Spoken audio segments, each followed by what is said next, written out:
Why is a billionaire from New York who came down from an escalator, who was three times married and twice divorced, the most pro-life president in American history? Why is it that it took a billionaire from New York who was formerly a Planned Parenthood donating Democrat to put Gorsuch and Kavanaugh and 200 Circuit Court judges on the Supreme Court? Why is it that a guy that never served before in American politics was able to renegotiate NAFTA, get us out of the WTO, tell the WHO to go pound sand, tell the UN to go pound sand, renegotiate NATO altogether, get us out of the JCPOA, make sure those billions of dollars we sent Iran are not going there anymore, move the embassy to Jerusalem, recognize the Golan Heights, deregulate the American economy, make us energy independent, finally build the wall? Why is it that that guy did it?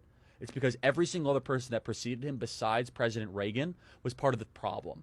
They were part of the very same community of people that were Ivy League educated, said one thing and did another, were part of the ruling class that protected the agency, protected the Bureau, protected the DOJ. And as long as you said the right things and kept the deficits going, raised the taxes, deteriorated the industrial base, boosted Wall Street profits, kept the borders wide open so that we could have foreign nationals domiciling in our country that do not share our values, eventually get benefits, their kids can vote against our own values, then things will be just fine. Why is it that this guy is different? It's because unlike any other president, he could have been in the ruling class. He said no thanks. He had enough money to be in the ruling class. He's got more money than James Comey, Andrew McCabe, Peter Strzok, Smirk, his lover Lisa Page, and the person who probably published his book combined and multiplied times 100. He's the only president in modern history to have his own plane and actually go to probably a smaller plane when he becomes president of the United States. He's one of the only presidents that was a best-selling author, #1 TV show on The Apprentice, NBC, literally was in every single rap song, was glamorized. President Barack Obama said the American dream is to be what? Is to be Donald Trump. That's what he said the American dream was. Why is it that this guy's all of a sudden the populist hero? He's supposed to be part of the ruling class. It's because he's a defector from it.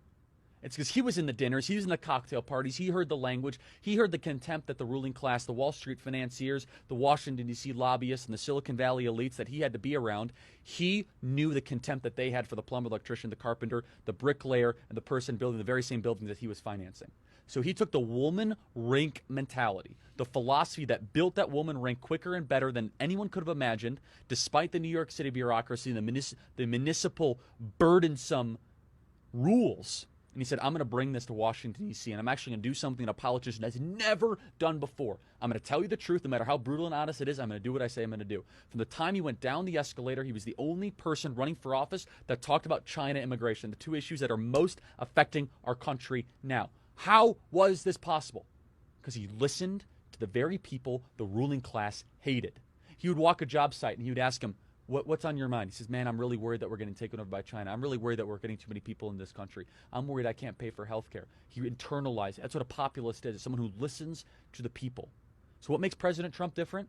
This is a president who didn't need his job. He's the only president in American history who's going to be poorer after becoming president than before. He's not going to sign a book deal big enough to possibly make up for the gains. His son, investigated by every single authority imaginable, from Bob Mueller to the House Intelligence Committee to Adam Schiff to the Federal Bureau of Investigation, after being set up for that very same meeting.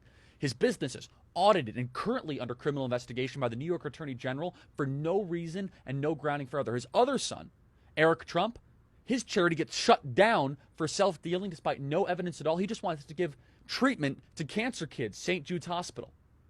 His 11-year-old son, under constant and daily attacks for just existing as a teenager or early, a 12 or 13-year-old in this society. How dare he live?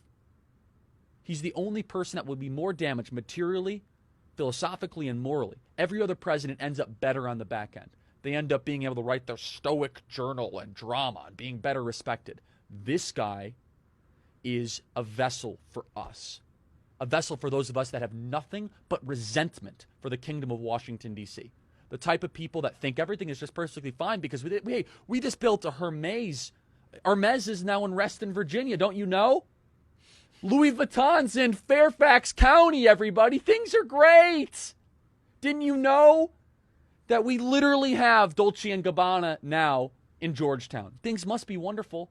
You go into Washington, D.C., the cranes are as far as you can possibly see. The construction cranes, they're trying to rebuild the Parthenon, the Giza pyramids quicker than anything I've ever seen. It's More construction happening in D.C. perpetually. Why? It's the only place in America. This is why 8 out of 10 of the wealthiest counties in America are around Washington, D.C. It's the only place in America where they get richer at gunpoint. They have a multi-trillion-dollar cash flow happening into their center, into their power structure every single year, not because we want it.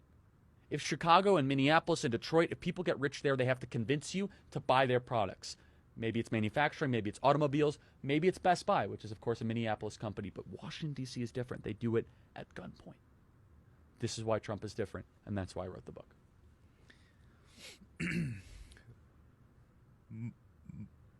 Market.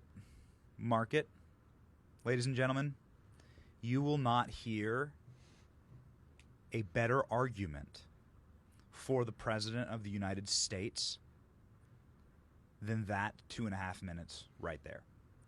Cut it, mark it, drop it in. Are you a leftist? Are you communist? Are you Marxist? Are you super right wing? Doesn't matter. You can't disagree with that.